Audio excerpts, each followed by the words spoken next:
We are ready to get started with our panel. Following the Congresswoman's remarks, we're going to have the panelists come up on stage. Congresswoman Brenda Lawrence, representing Michigan's 14th District.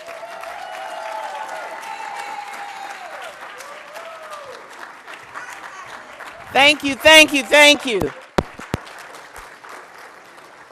I want to thank everyone for coming out today for this very important discussion on putting America, Black America, back to work. So, ladies and gentlemen, the average age of a skilled trade worker in America is 53 years old. And we, throughout the years, have started to demonize a skilled trade career. Many of you know, if I asked you, what are your children going to do? You're going to say, oh, they're going to college, which is a good thing. But the reality is, everyone is not going to excel in college. Doesn't mean they're not smart. It doesn't mean that they're not deserving of a career. It just means that they need to take advantage of other options. In America, a skilled trade worker can make up to 6 figures without overtime. I like to use the example of those men and women who work on the electrical lines. It's a 4-year training program, and they make 6 figures, and now with all the disasters, they can travel anywhere in this country and make as much money as they choose. Many of you know, if you're alive, you eventually will need a plumber.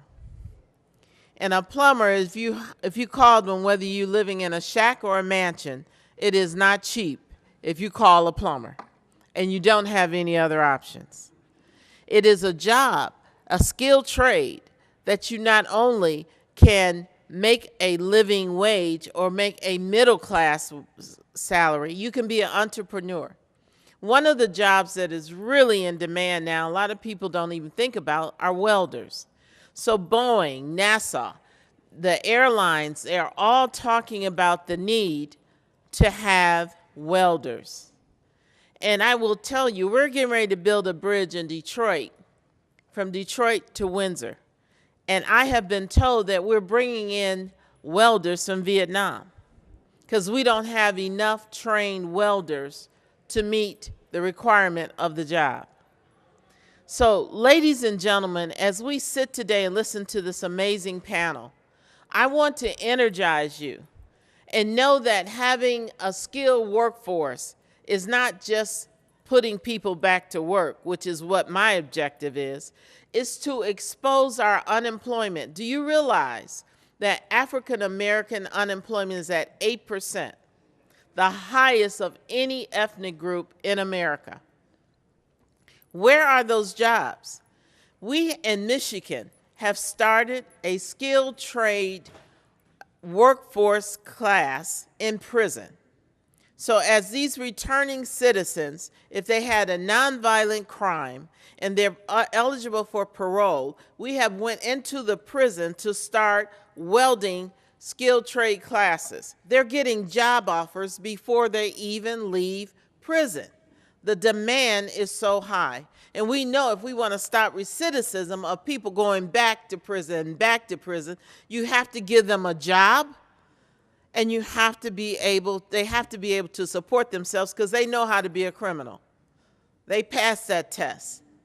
And people will survive one way or the other. And we want them to be productive, contributing members to society. I'm going to turn it over to the panel, but to moderate, I have the amazing option of having a Detroit homegrown man who has taken the Detroit experience, taken it to heart, because, you know, if you're a Detroiter, you know, I'm a Detroit girl, East Side. When you grow up, some people talk about the Black experience, And I call it a multicultural experience because I can talk to you in the hood and I can talk to you in the boardroom. I understand the struggle of the street and also the beauty of success. So ladies and gentlemen, here's a man who can tell that story, who grew up in Detroit and now is an amazing radio host. You've seen him, you know his story, and it's one that we call our Detroit own. We're so proud of him. Please welcome to the stage our own Ed Gordon.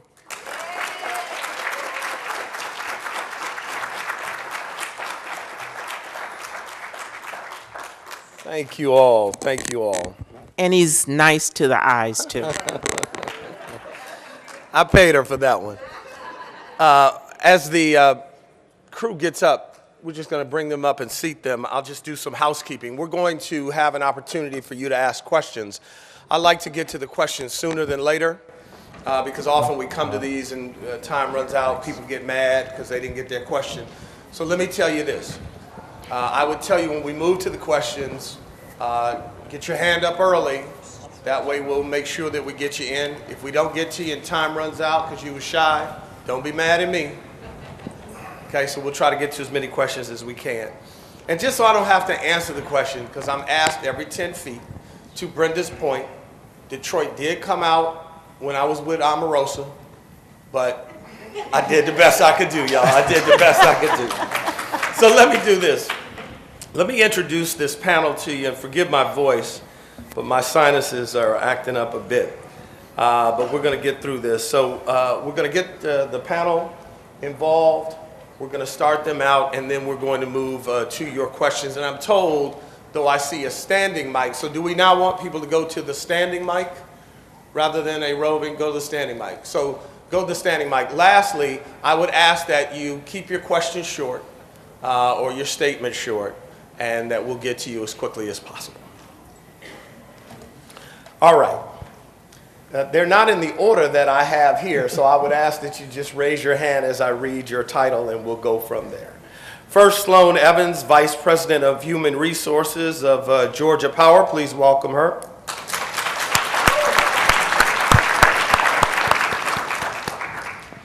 Odie Donald II, Director of DC Department of Employment Services, former Executive Director of DC Workforce Investment Council.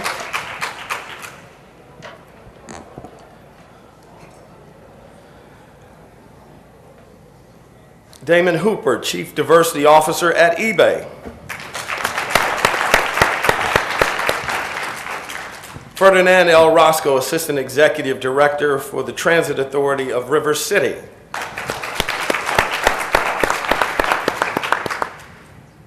Maurice Williams, General Motors, GM Sales Support Functions.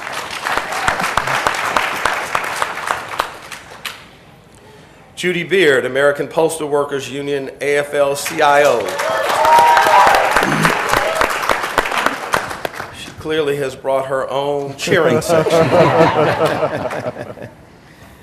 Tyra, give me your last name again. Metoyer. Tyra Metoyer, Manager of External Mobilization for the American Petroleum Institute. All right. All right. And Damien, did I introduce? Damien, yes. Damien Hooper, yes. Sir. Okay, Thank you. so I think we have everyone. That introduction has been done. We thank you very much. I think it was interesting, and I'm just going to, who did I You did miss? Sloane first. I got you, right? Okay.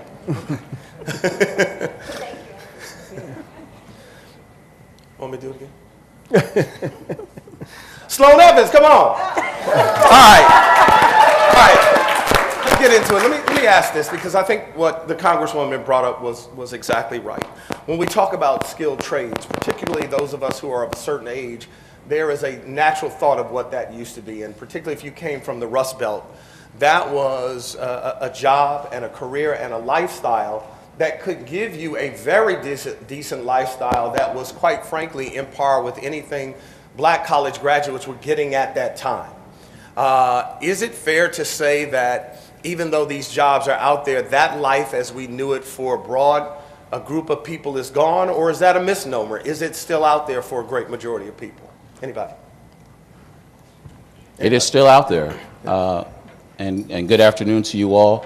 Mr. Gordon, it is a pleasure to be here. My name is Ferdinand Risco, and I am going to represent the Public Transit Agency, but also the American Public Transportation Association, the vice chair of their Workforce Development Committee nationwide.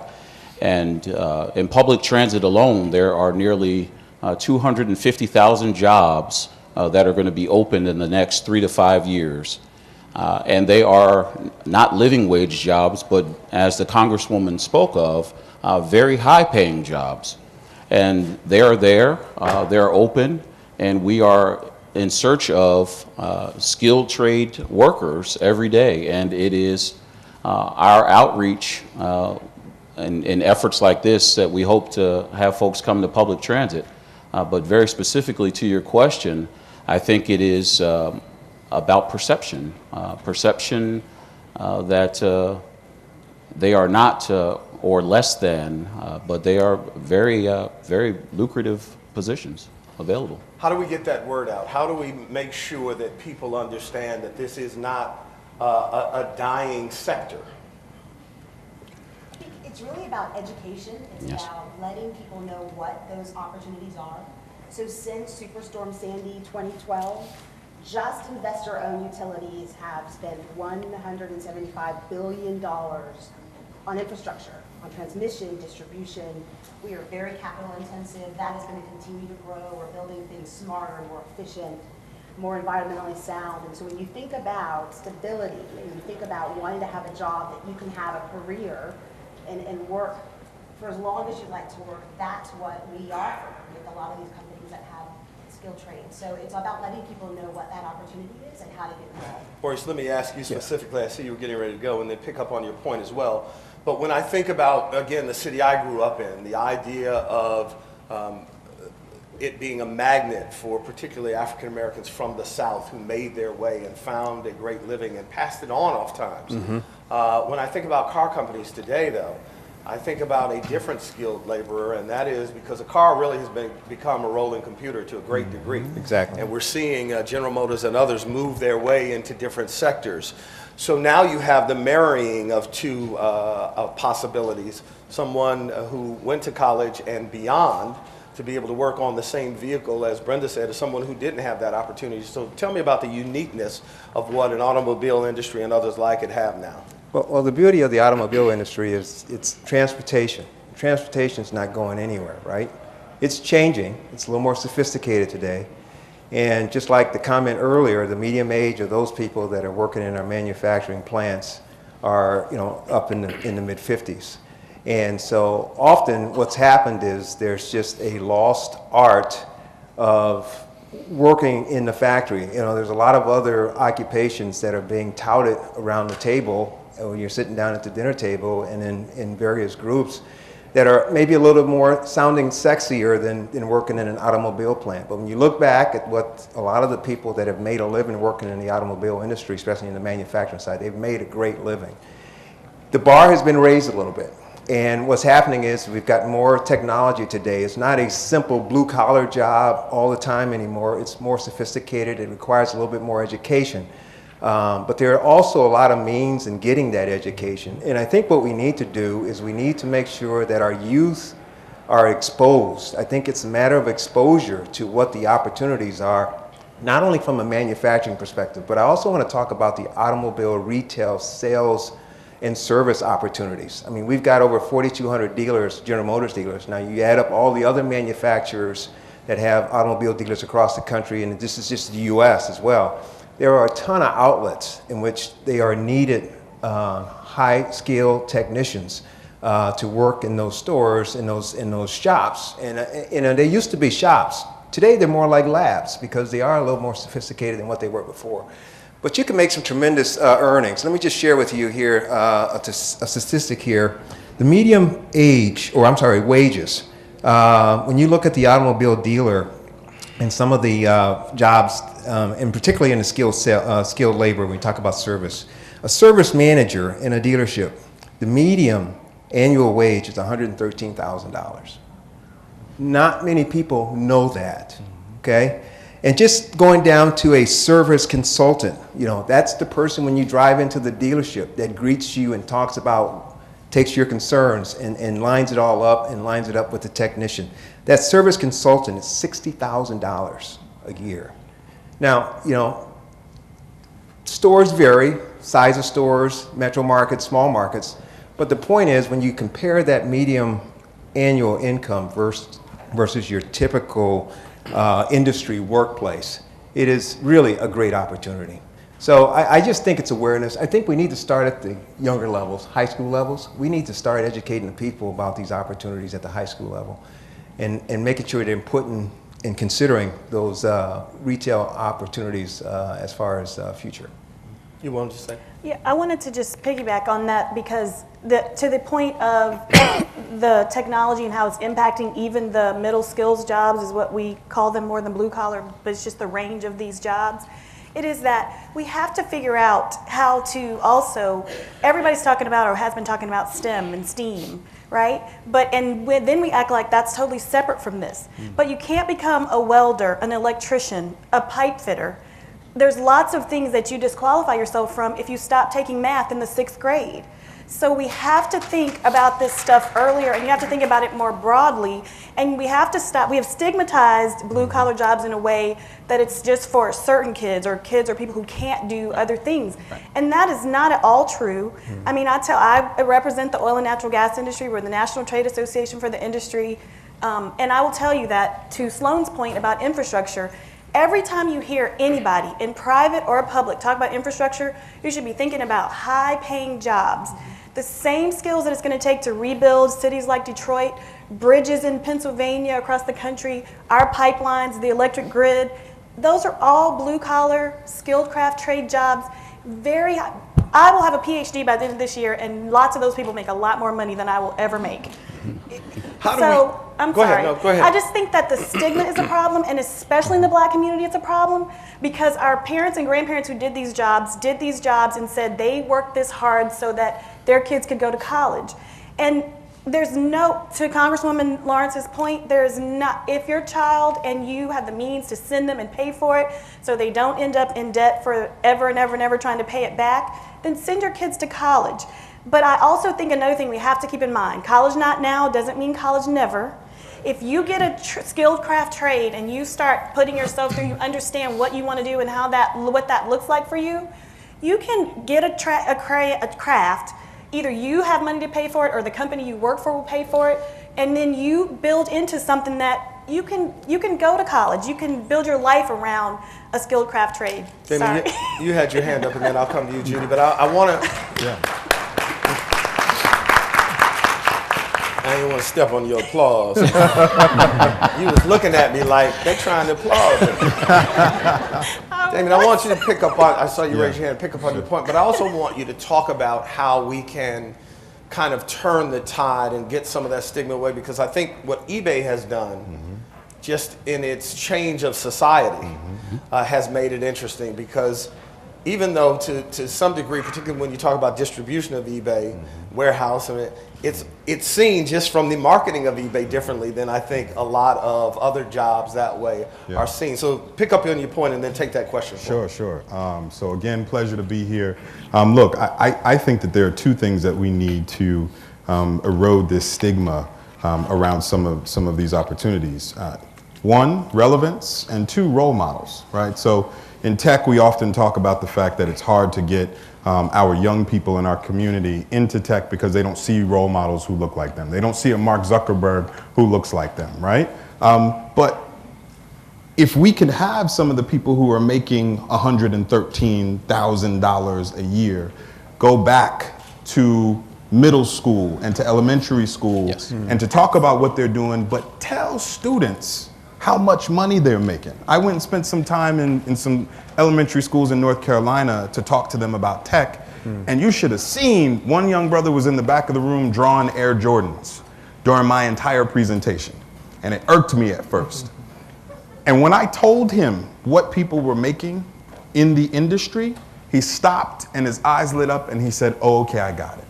So relevance to me is about also when we present this to these young people, do it in a way that's meaningful. Howard University, many of you know, has their School of Mathematics and Sciences, right, on campus. When they teach STEM, they don't just teach STEM, they teach it with examples around the metro because they know that the students take the metro every single day, so it becomes relevant. So relevance and role models. In terms of the question, around eBay, let me clarify the question for me one time, please. What I was saying is I think what eBay has done, much like Amazon brilliantly, is change the dynamic of what we saw, a quote-unquote delivery service, and just the marketing of what it is. So that goes back to that perception change. Yeah, and so I agree that there are some forms of skilled trade that are still in existence that we need to elevate. There's also some other ones that we need to add to the pool. One of them is around that being an entrepreneur and not necessarily needing millions of dollars to fund a startup. At eBay, you can be an entrepreneur tomorrow. And the skills that we are trying to teach in the city of San Jose and other places where we're based is, hey, look around your house. Find out what fidget spinners. Those things are selling for $1 a piece. Can you imagine what they actually cost to make? And they are selling like hotcakes. So if we can get our young people thinking more around, less about being consumers and more about being makers, that can help. And eBay is a conduit to do that. Ms. Beard, I promised you, and Ms. Donna, I see you shaking your head. So Ms. Beard first, and then we'll pick you up. First, I would like to say I'm from Detroit. You said that like he's a gangster. And I'm a retired postal worker. Hey! Now, the stigma that our young people have, and some of our people that are not that young have, is the post office is, maybe not even a job in the trades. It's just lower for a person who's not going to college. And when I was working in the post office, people were working next to me that were school teachers, that had professional jobs, but the Postal Service pays good money.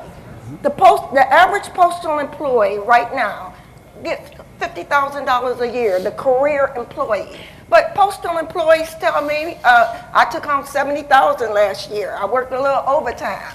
So if we show that, you want a house, you want a car, you want a family that lives in a decent neighborhood, you want a job with any job that's honest and within the trades will be a perfectly good job for you to have. But instead, people look at, I got to go to college, I got to be a college graduate. So we have to teach our families more about the living, the way we live. And if you want an honest job that doesn't require, a lot of skills. Now, certainly we have maintenance jobs and technicians that are higher paid than a clerk or a mail handler or a letter carrier. But the letter carrier is just as valued and the clerk is just as valued as a doctor because we need everybody. We should not disrespect the workforce. Mr. Donald, pick up on your point. Yeah, I think what's really interesting about the panel is we've got a great mix of business, organized labor, and I think what has been missing from the pie for a very long time is really government. And so as a government practitioner, I really see that's where the innovation is able to really connect the dots. So an example, in the District of Columbia, we operate a $170 million agency, and our only job is to connect the skilled workforce to the businesses that need them. And in every state, we have that type of funding. We also have the ability to do very creative things to make the workforce system more attractive to those who should be entering it, and also really making it very easy and seamless for business to connect. Just in the District of Columbia, you got Mr. Lewis Brown back there. He's a 33-year veteran of organized labor, and he oversees our brand new initiative. So it's an old guy doing new things, Apprenticeship DC, where we have doubled the number of registered apprenticeship sponsors as well as those who enter in them. Additionally, when we talk about infrastructure, we have a $17 million infrastructure academy that we just launched with all of our different private sector partners and are connecting people from all across the District of Columbia to these new careers in a very innovative way. And so while we look at this skills gap of 6 million jobs across the United States and only about 3 million people available to fill them, the real way to do this connection is to take the need of business and really do the skills match. And I think that's, without government, you really can't do that without both government, the private sector, and your communities. And that's really the key to So let me throw this back. out at the group. As I look out at the audience today, I don't venture to guess what the median age is, but it's not necessarily or particularly young. And one would think, particularly when you talk about that kind of gaps, that this should be filled with a lot of young people who need those jobs, who are probably out in the hallway thinking and looking for something different. How do we convince, because the core group of them will not probably go past 4 years of college. And in our community, the true existence still is a vast majority of them won't go to a 4-year institution. So how do we convince them that this is still viable? Because everything they see, if they're 30 or under, everything they've ever seen has very little to do with skilled trade. The importance of someone, I'm 57, who understood and saw and lived next to skilled trade workers, they never had.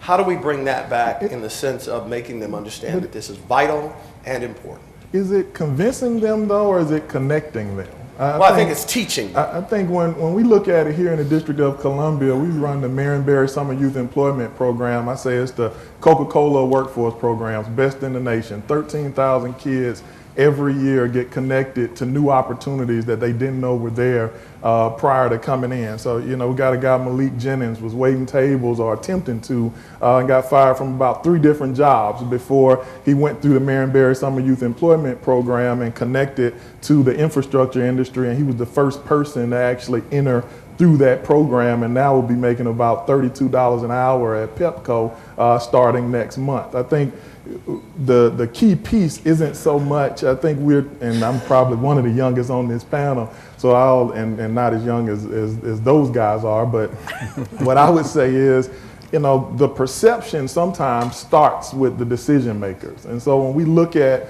these young people, I don't think it's the problem that they don't want to go to work. I don't think they understand where the work is. And so more so than convincing them, it's really presenting opportunities that allow them to enter into these new, old, and innovative careers. And I'm sorry. I also think that It'll pick you up. I also think that at some point it has to be about how we figure out, and we talk about this in the private sector as employers, is your obligation to go to them, right?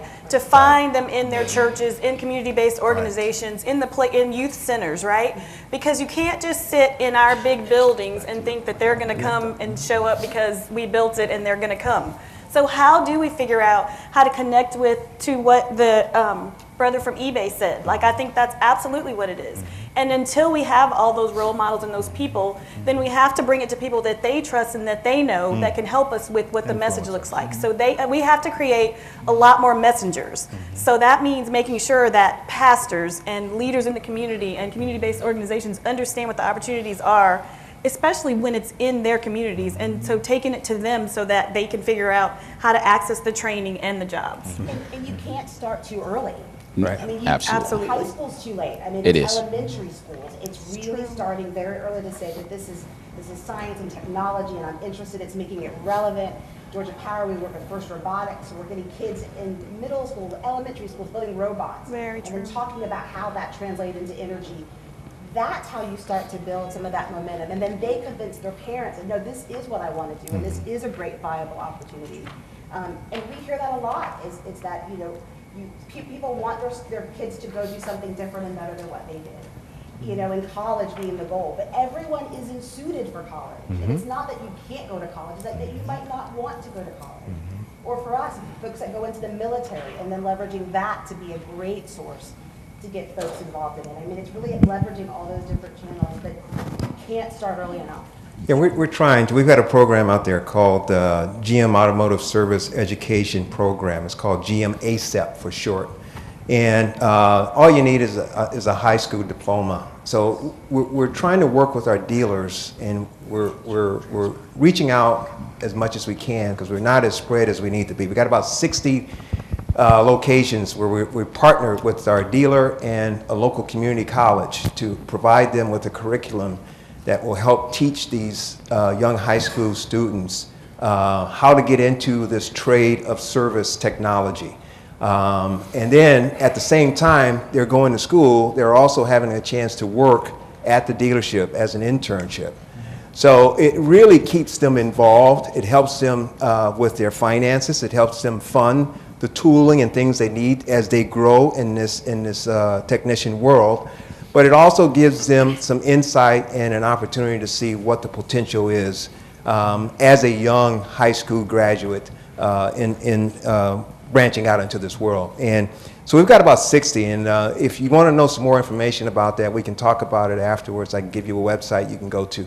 But it's a great program for that student that doesn't want to go to college, maybe doesn't have that mindset to go to college, but has a great skill set and can learn and wants to get into this business. He can write his own ticket. I mean, we've had a number of dealers that are very successful dealers across the country that started as technicians and have risen to the height of a dealership through the years. But it takes patience, but if you're willing to work at it and you've got patience, you can work your way up to some very, very high income levels. Just 1 second, I'll get right to you. Well, we're going to get ready to go to the questions. So we're going to ask those of you who have questions, go to standing mic. If it gets about 3 deep, I would say just wait a second. I don't want anybody falling out. So, you know, let 3 or 4 people get up there, and then once they sit down, you can replenish that line. I know you both want to pick up, and then I want to throw this out, and then we'll go to the questions. I'm going to play devil's advocate, though. And I'm just going to be real about this. There's an entire generation that doesn't see $60,000 as a lot of money. Mm-hmm. They don't see $70,000 as a lot of money. That's old black folks, right? How do we convince them? Because everything, again, that they've seen is bling and flash, and they don't see it that way. So pick up on your point, and then we'll get to that. Sure. So you show them the $100,000 a year jobs, right? And there are plenty. You know, welders make $40, $50, $60 an hour, depending on your market. And there's plenty of work to do. So you show them the higher paying jobs. 2 things we found that work are picking up some traction in the public transit industry are mentoring and the apprenticeship programs. Apprenticeships go back hundreds of thousands of years, you know, to the skilled trades and the quarries, and we've gotten back to that. The Commonwealth of Kentucky is very excited about apprenticeship programs, and public transit is engaged in those programs all over the country, just like here in the district, which is great. So those are partnerships with government that are working. Mentoring, we talked about, it's never too early. APTA has gone back to create a coloring book for 3rd graders to start talking about careers in public transportation. So if you can go back to 3rd grade, we can start them on that track and start talking about those career options. It's been fantastic and some success so far. Hey, Judy, you want to pick up, and you got to be careful with that apprentice thing, man, because the apprentice means a whole different thing. Yes. Yes, Judy. Yes. There are a number of youth organizations, and if we could go to them and show them the different jobs that exist and what the money that those people have earned, have bought with those jobs, because money means a lot to the young people. And if when they see that or talk to people, because we all can do more. We can put panels together, we can do job fairs, we could invite people in our community to show them what money can really buy. And I think that, you know, we're in the show me generation. Yeah, I would agree. It goes back to influencers, and we've talked about parents, we've talked about members of the church. Look, I'm a hip hop head. One of the albums that's just been spinning in my mind right now is Jay's new album. Jay-Z's new album, 444. Yes, sir. And, you know, say what you will about the expletives, the use of certain words, but if you actually look at that video that he has out with caricatures, he's putting into the minds of our young people and meeting them through a medium that actually works, and saying to them, I bought some artwork for $1 million, next year's worth $2 million. I can't wait to give it to my kids when it's $8 million. And he says, You know, what's better than going and throwing money at the club? Having good credit. I am a 39-year-old man, and his album is resonating with me. And so the more, and maybe it's a partnership, right? The same way that organizations for cancer and diabetes have celebrities out there, maybe it's a partnership where you get some of these more conscious artists who are right there with those kids to drop certain things there, or to show up and talk about, well, yes, I'm a hip hop artist and maybe you won't be a rapper, but let me show you the technicians who are running the engineering boards to make the sounds of what you bob your head to every single day pop. And so I think that's where we need to be meeting people, is through influencers like that. Or even to use it as a springboard. Yes, that's You right. talked about just because you don't go to college today doesn't mean you can't go. I did an interview with Idris Elba, and his father worked in a factory. And he said he'd go to work with his father, and he hated that work. But his father got him a job there. And his father said, you know, you need to work here. And everybody thought he'd quit day one. And he said, no, he said, any kids? And he said, I worked my ass off. And he said those rivets would come and whoop, whoop, whoop, whoop. Because he said each day I went, I knew that was a day going toward my dream. And it taught me about hard work. It taught me about, so even if we convince them that, look, you got to start somewhere. Right. And you've been trying to drop this little EP you're running around. It's not there yet. You need some money. Right. Here's a place. That's So, right. Can I Yeah, say and then this I'll get right to you. real fast, just to your point about, and I don't know the answer to this, but I watch it and I do this across the country. I talk to kids every age. And your question, your original question, and what we're talking about is a challenge, right? The reality of their lives is that most of them are not going to make $60,000 in their first job. With a college degree, coming out of school, a 4-year degree as a petroleum engineer, which is very specialized. There's not a lot of colleges that offer it. Going into the oil and natural gas industry, which is one of the highest paying industries there is, they make about $85,000 on average. Some make a little more, some make a little less. That's a tough degree to get. It's a very specialized thing. Just think about how long we have to do a better job of the reality of their lives. Right. Entrepreneurs, if they want to make a lot of money fast, it's going to mean that they're going to have to go figure this out for themselves and start their own company. But that's not going to happen tomorrow either. So my issue is we have not done a good job with our youth of explaining to them the reality of their lives. So I think that it's a whole broad thing about the middle skill jobs and everything else, because I think if we do them a disservice if we don't set a better reality for them, then, you know, the things that make quick money also land you in places that they don't want to end up. All right, let me go. And that's why I raised that issue about being Agreed. real to them. Right. Yes. Hi, my name is Kimberly Neller, and I'm from Detroit, so I'm glad to have a couple panelists that's from the D, headquarters, General Motors. My congresswoman is Brenda Lawrence. We were together at your town hall meeting. I am a contractor. By trade, I'm a marketing researcher. I've worked in the automotive industry. In the last few years, I've launched our family business, which is Nailright Construction Company. And there is a shortage of labor. We do the interior finishing of the drywall. You cannot find a drywaller. When I talk with contractors, big primes like a Turner Brooks, they're saying when they get to that point in the industry, they cannot find workers. We talk about our youth in the schools, and I mentor all the time. I'm in the high schools. They don't have an interest of not just the trades, and we talk about the big money. We have to really educate our kids on how do we look at an industry that doesn't require college, because some of them don't want to go, but then they don't want to do work either. So how do we get them to see the trades as an occupation versus that's hard work?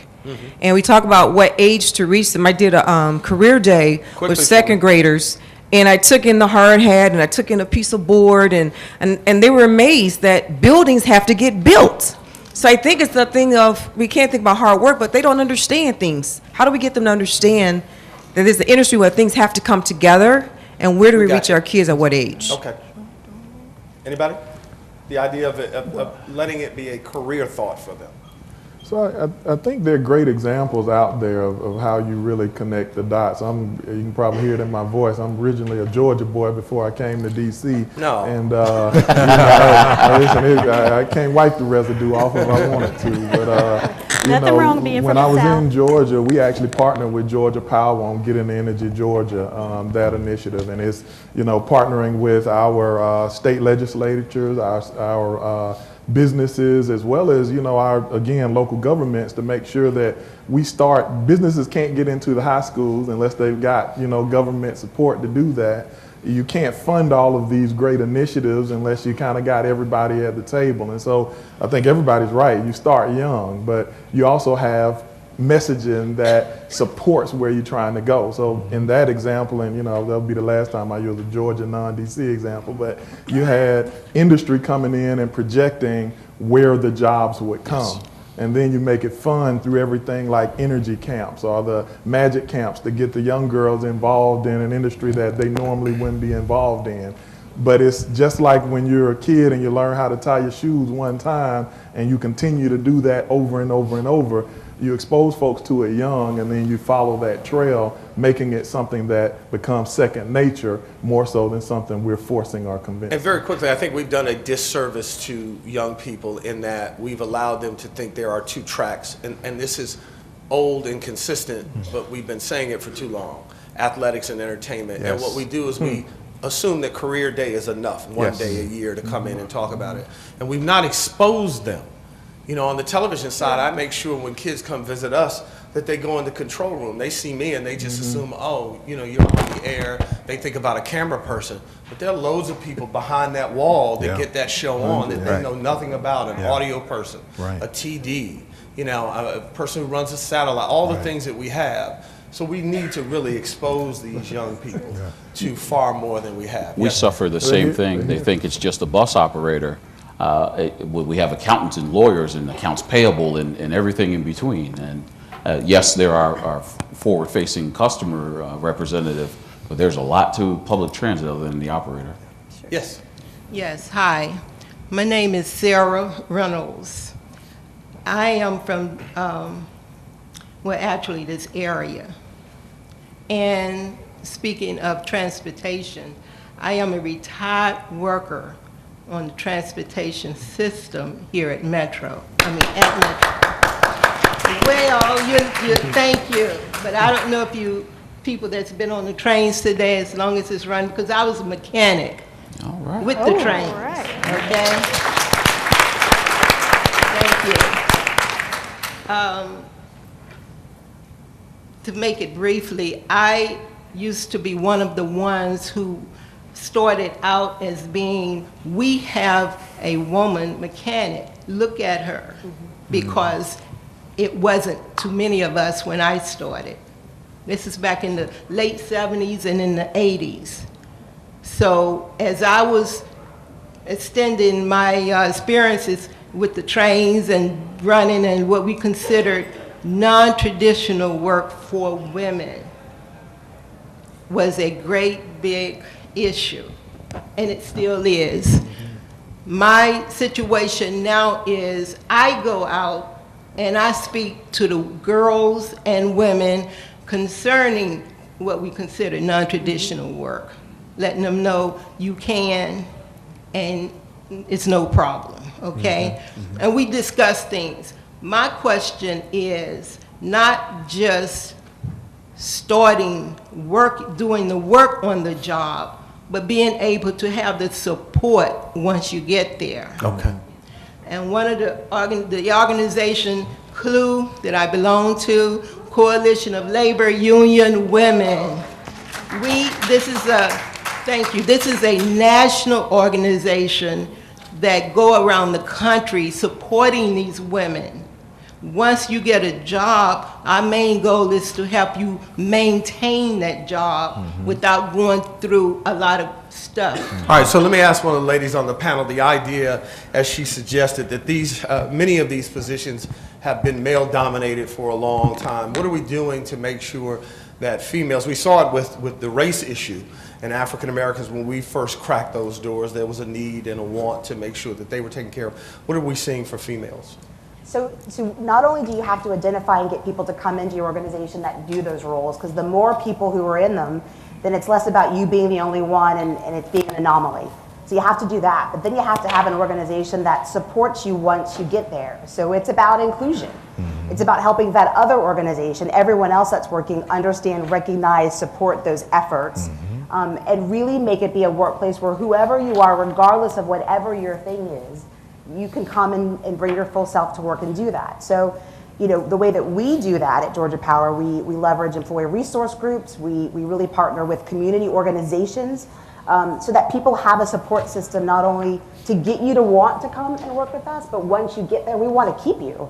Because we've worked so hard to find you and get you to come in, and so how do you make sure that people come and stay, and then tell other women and girls what a great experience they had, so they then want to come. So we have those role models, and people see other people that look like them doing that work. You wanted to say? Yeah, and I would say we got to be careful too, and this is just my opinion, not necessarily one of eBay, but we got to make sure that as we're thinking about, especially big organizations, that we're not just getting our folks into certain kinds of jobs, and that this doesn't just become, okay, well, all the black folks are in these jobs.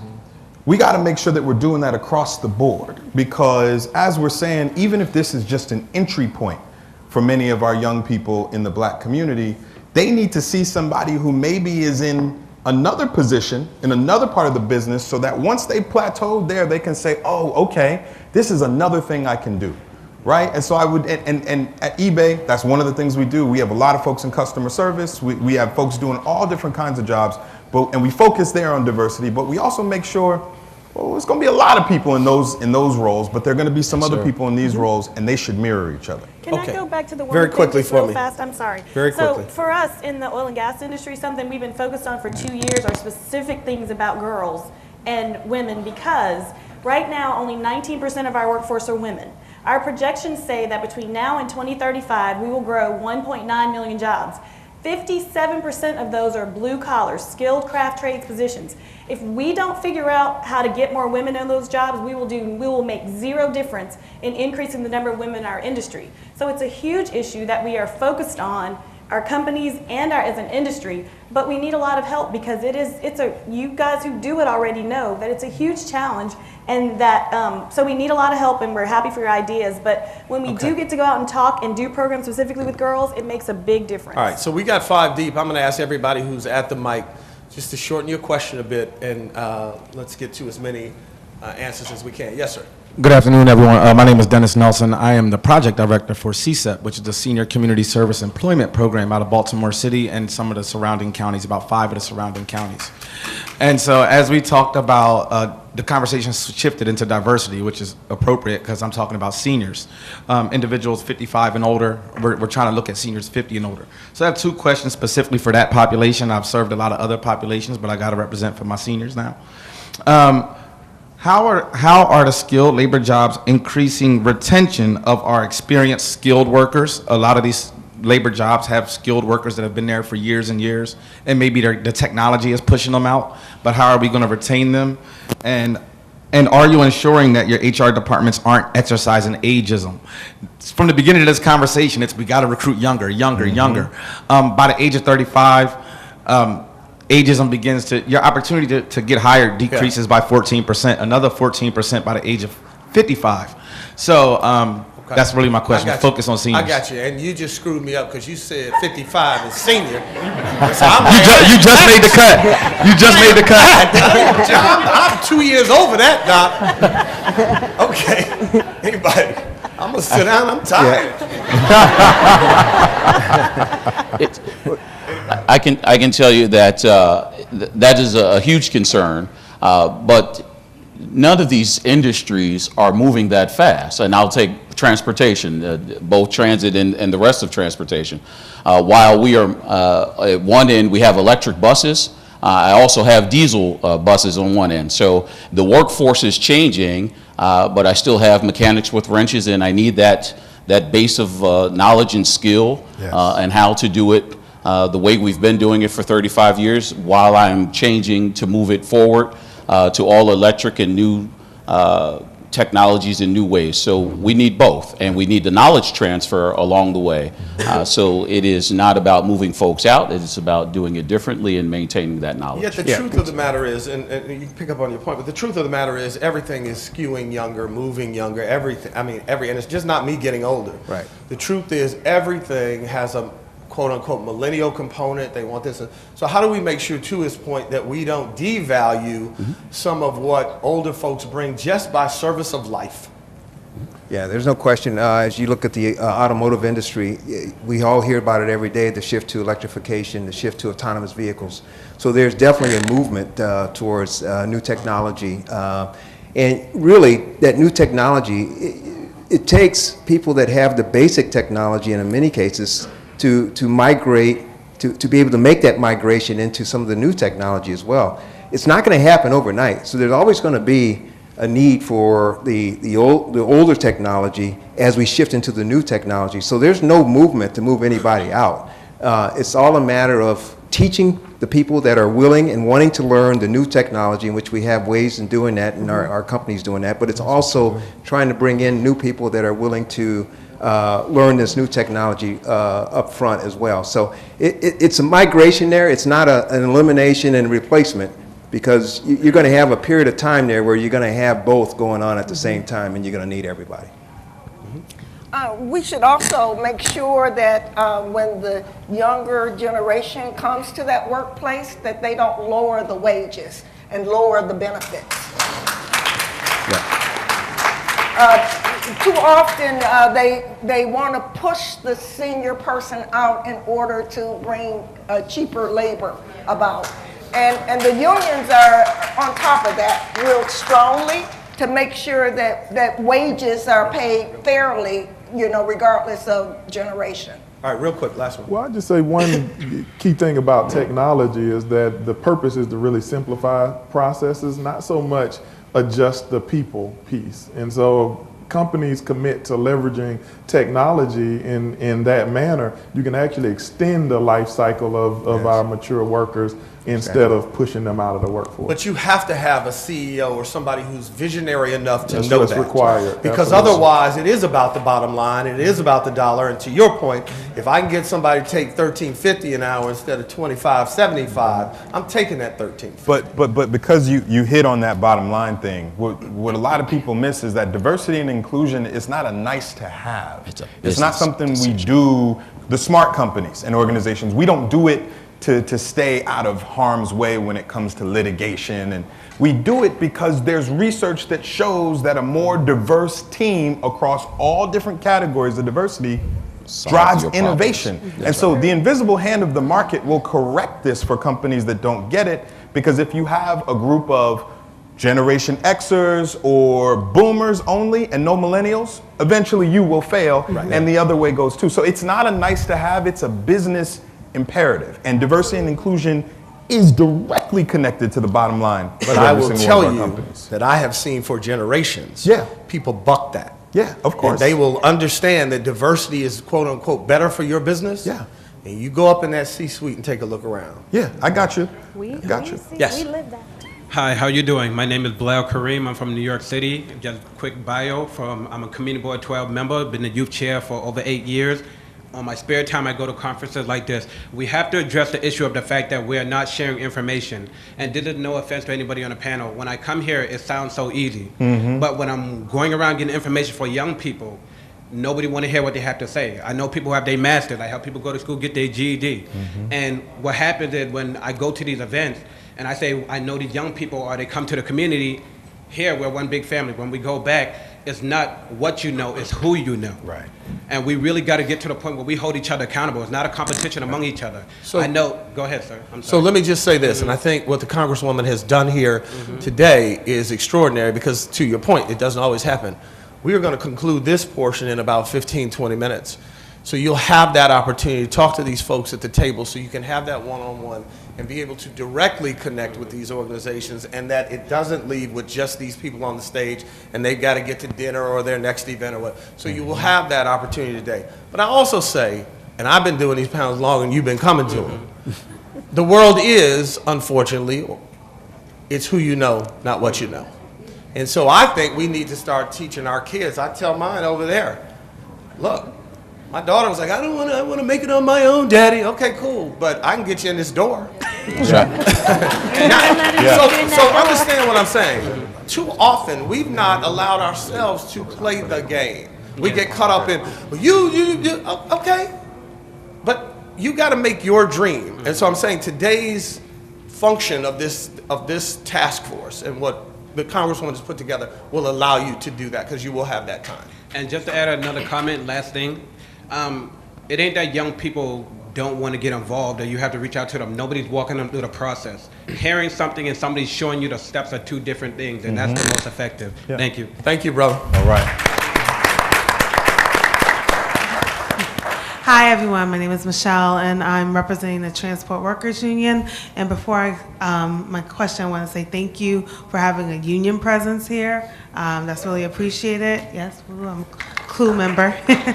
But my question really briefly is that last year in the presidential campaign, you saw that infrastructure was one of the few issues that had bipartisan support.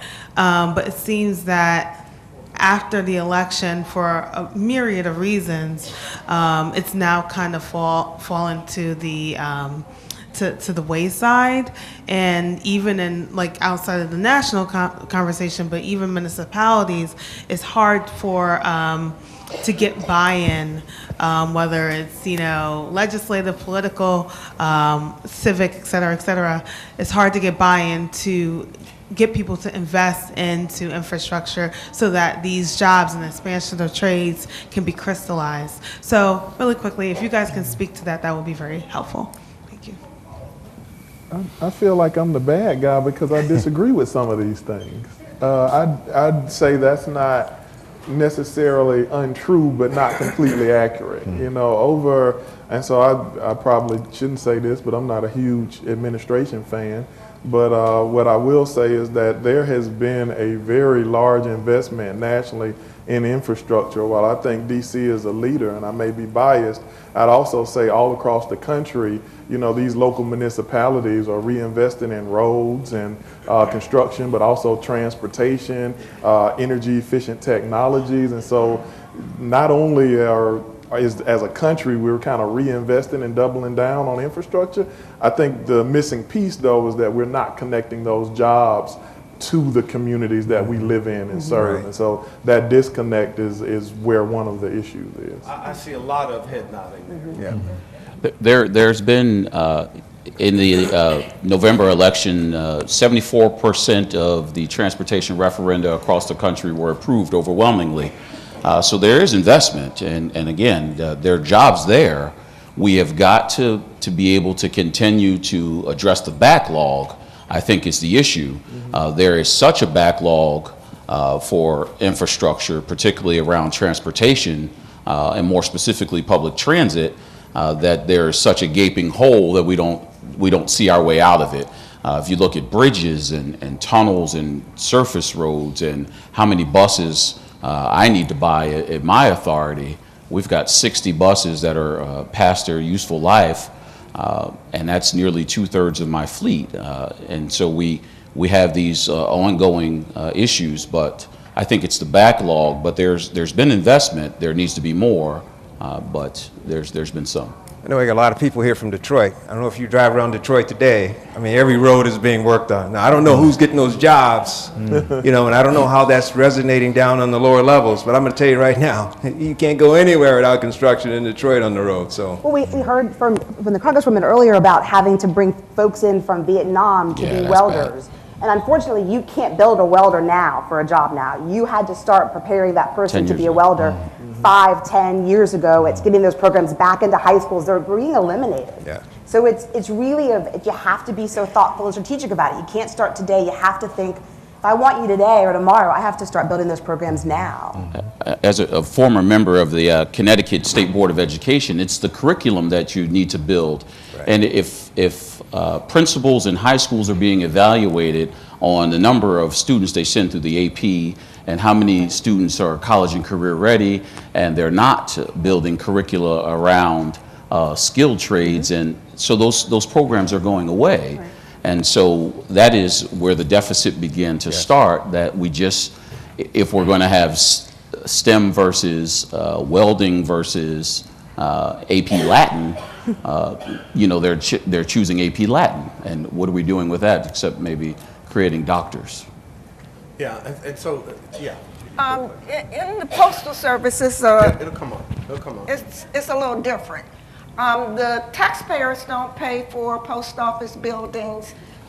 They don't pay for the vehicles in the post office. They don't pay the salaries of postal employees, no tax dollars. All post office money comes from the sale of the stamps and the sales that they make. And Congress does have something to do with the Postal Service because the Postal Service is currently tied up with the legislation that is requiring them to pay for health insurance for retirees 75 years out. So, you know, unions are trying to move that legislation in order so that the Postal Service will have the money to you know, buy modern vehicles, repair buildings, purchase buildings. And, you know, people just appreciate the post office today because it's very reliable and it does a lot of good.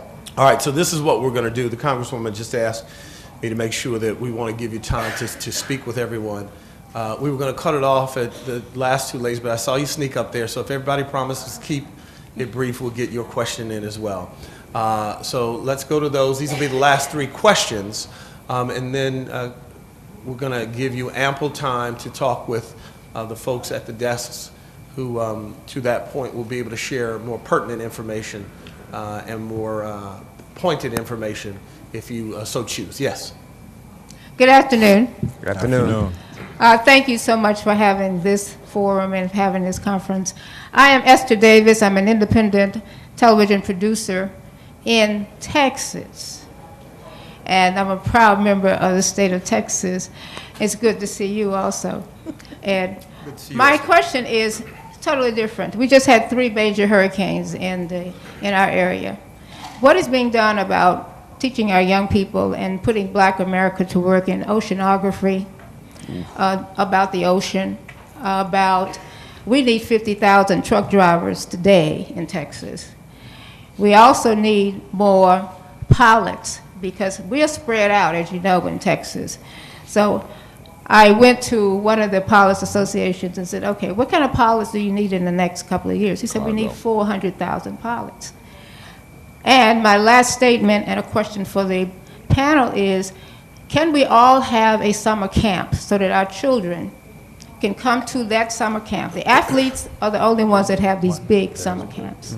But can the corporations have a summer camp? For 2 reasons. I think there's too much legislation in our schools and with our legislation, period. We are overly regulated and da-da-da-da-da. But if we had more summer camps that our children could attend, I think that would prepare them better for going to work. All right. And with the ocean and with the world being... Esther, now you know, because you're a producer, I got to go up here. Is that all the time you're going to give me? That's all I Well, got I'll for you. sit down if I can get the right answers. Thank you. And if not, you're going to start swinging, right? The idea of a summer camp, or if it's not a summer camp, the true sense of, and I think someone touched on it, internships, apprentices, to really introduce them not only to what it is on a career day, but to open their eyes to what it actually is, the actuality of the job. How realistic? There's a lot of those. There's, especially in Texas, which is where I live, there's probably, I mean, a good 100 organizations that do STEM and STEAM kinds of camps.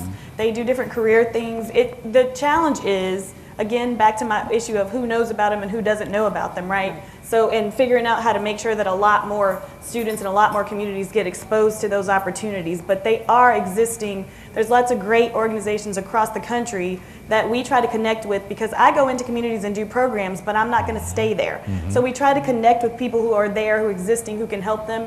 So I think that there's, especially because I live in Texas, I will help you with connecting to some of those. There's lots of that stuff that's existing. Great. Very quickly. I think that's the piece, and I hate, because it means that our workforce system isn't doing a good enough job telling everybody what we do. But in each place where all of these folks are from and throughout the nation, every state and local municipality actually has a summer program. Now, it's not as sexy as the Marion-Barry Summer Youth Employment Program, but I tell you that they're everywhere. So, you know, in Kentucky, you got the mayor's summer program through Kentuckiana Works. You got Michigan Works, you know, for all these Detroit folks. Here in DC, you've got the MBS YEP, but everywhere has a program, and they're all business related. I think we give give $20 million to CBOs, private sector companies, and a variety of people to give these youth summer opportunities. In Georgia, it's about $6 million. In Kentucky, it's about $4 million. So they do exist. I just encourage you to connect with your local municipality to find out. And I think we have to be real about this. And every time I do these, I want us to all be real. It doesn't make sense for us to come here. Our community has not done a good enough job of turning over the rocks. And I know the Congresswoman preaches about this all the time. There are so many things out there that we do not take advantage of that are already in existence. And so we have to push one another to make sure. I mean, I've been places where they would ask for applications and nobody applied. Literally zero. So we got to do better. Yes. Good evening, everyone. I am Tracy McKissick. And Mr. Gordon, I'm a CT CAS Tech and a Western Michigan alumni. And I'm a retired principal on the east side of Detroit. So anybody from Detroit knows exactly what I'm talking about, the east side of Detroit. And my babies... I'm tired of you east side people that didn't get off the porch. Your mama kept you on the porch. Y'all act like you was running in gangs. Y'all was looking out the window from the east side. What's your question? What's your question? And I say it lovingly, my babies, but those young women and men that I taught wanted work. But what one of my children said is when I walk on my front porch, I have 20 opportunities for illegal work. And I see one or two. And he said, doggone it, McDonald's asked me to get a clearance and it has to cost me $10. He said, so my children did not have the access and opportunity and the ways to do that. And I heard people say, well, we got to start so young. No, you don't. You can start with young people in high school with the opportunities. And this looks like a treasure trove to me of wealth and knowledge and influence. So it's the relationship. The children will listen if they know we care, then they listen to the words that we say. How can any of the members and here, anyone else, I challenge you to build that relationship. How, from your vantage point, will you build that relationship with young people so that they have access and the opportunity to the kind of work, and now then the illegal work isn't necessary. So let me just say this very quickly, and anybody who wants to jump on it singularly will. Again, I go back to what I just said, though. I think it's less on some of these companies than it is on us. I've heard for decades now, our kids have more opportunity to sell drugs. We got that. But again, General Motors, I know what they put forth and the programs they have for young people and the sheer numbers of people that apply and should apply and all that. So give us a sense of how we can get the word out better, because I know a lot of these programs exist to a great degree. So how do we get the word out better than we have? Look, this is not a popular answer, and it's really tough to scale. If there was an easy answer, we wouldn't be having this panel right now. So let me preface it with that. Brian Stevenson, who you all know is one of the thought leaders on social injustice, has a concept called getting proximate. It is okay for all of us to have programs and initiatives and to throw millions of dollars after these things, and maybe to show up once a quarter to something for a few hours and talk to a young brother or sister. That's fine, I'm not knocking it. If this is gonna change and get to what you said, ma'am, we have to get proximate, which means we have to spend time and build the relationship with young people. Bottom line, or they won't trust us and we'll just be seen as we popped in for a second and then we threw up the deuces. I just think it's that simple, yet it's that hard, because that doesn't scale well. So let me get to the last question and make the suggestion of that being the truth. Because had it not been for my relationship with Brenda, I've not really done a panel this year. Because I'm tired of doing these panels, quite frankly. Because we talk about the same thing over and over and over and over and over again.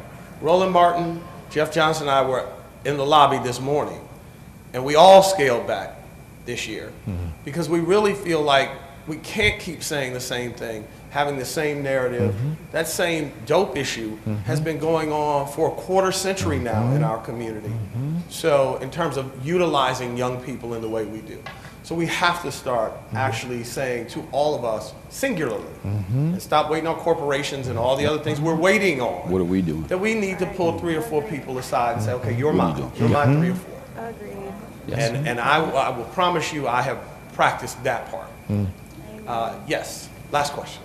Good evening. My name is Tylene Henry. I was born in Detroit, Michigan, raised in Beverly Hills, Michigan. My father is a plumber. My uncle is an electrician who also worked for the post office. And I'm here on behalf of the National Association of Black Women in Construction. And we have 4 pillars. One of those pillars is young women in the STEM and STEAM industries. I don't think it's one or the other. I think it's a matter of kids getting exposure and being able to actually put hands on and see what these different career paths and fields are about. And in order for them to really pursue it, we have to celebrate some of these people. Yes. Adrienne Bennett is the first African-American master plumber. And I never heard anything about her until I got involved in this organization. And I think it's important that we celebrate these people that have experienced this success and not just tell them to go get a job as a skilled labor person, but to start their own business. You have that option because you have a skill that you can take with you wherever you go. And if we really want to change the conversation, if we really want to make a change, we have to change the way that we treat people and the people that we're celebrating in order for that to roll down and have the students to make a difference too. That's Thank right. you. All right. So as we promised, we're going to give everybody an opportunity to go to the tables and speak to the representatives. We first thank this panel, please. Congresswoman will come up and give you further instructions, as we like to say. Thank you all again for being here. This is such a dear and near thing to my heart. I want to thank, and could you join me in giving Honda a round of applause for being a sponsor today. They're one of the industries who would support any effort that we do to get people into skilled trades. I want to recognize in the audience Reverend Wendell Anthony from the NAACP of Detroit. Thank you. Thank you for being here. In one of the industries, so many people don't think about the gaming industry. So think about lights are on 24 hours. They need electricians. Their people stay there for hours at a time. They need plumbers. They need people to make sure those machines don't malfunction and give you too much money. So there's people, and if it goes down, they need it right back up. So from the a person from Greektown Casino that's in my district, Marvin Beatty, I'm so glad that you're here. Thank you so much.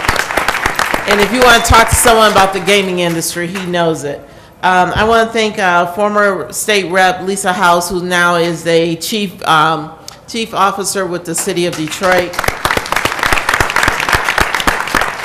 Elizabeth Powell, the national treasurer for the United States Postal Service. Thank you, Elizabeth, for being here. That's great.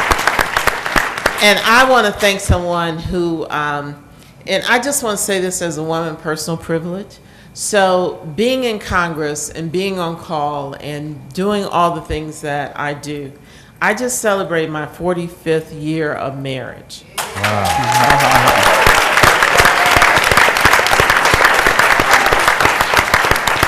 And you know what?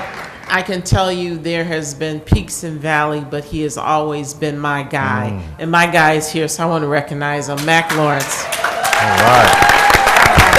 Hey. That's nice. And I could not do what I do unless I had a supportive staff. So please, my staff, if you're in the room, please raise your hand so that we can acknowledge you. My chief of staff is here, my deputy district director. I want to give a special thank you to Nicole, who makes sure all the things happen, my communications manager. So thank you so much. All right. And again, because I'm from Detroit, I know I'm a little biased, but Detroit produces such heart and soul. If any of you have not been back to Detroit, there was a time when people were saying the last one to leave the city, turn off the lights. We fought and we came back and we're fighting. We're an amazing city. I invite you all to come visit Detroit. And I want to thank a person that I was always in awe of because he was always a big shot at on TV. Thank you again, Mr. Gordon, for being here for me. Thank you. I know you could have said no, so thank you so much.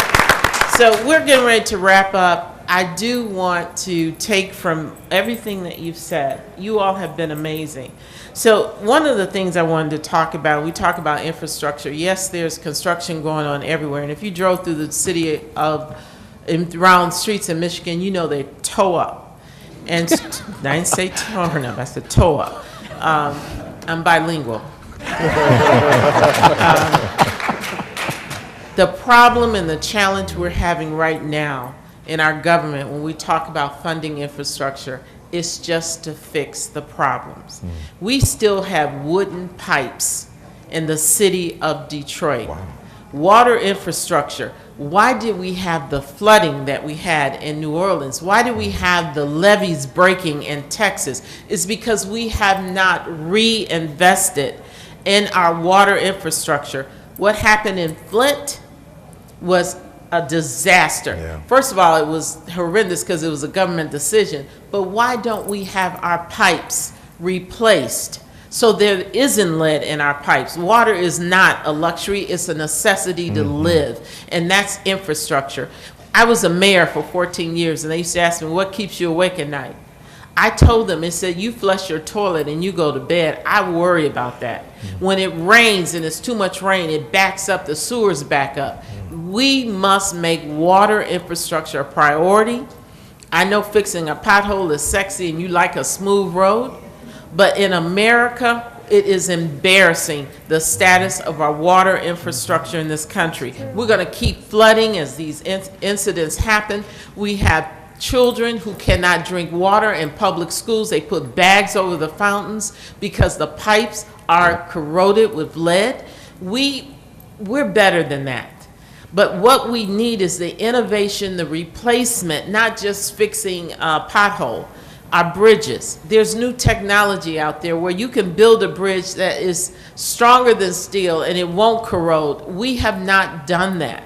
And so while we have enough money to make it pretty on the outside, we've got a lot of work to do. And this tax bill that you see they're trying to put through, this trickle-down effect that every person in history has taught us doesn't work, it's going to take money away from the innovation and the investment in our infrastructure. You know what? We have a lot of work to do. Our rail system, if any of you ever been to Japan, oh my goodness, you can go 100 miles an hour and it's smooth as a car riding across the good roads.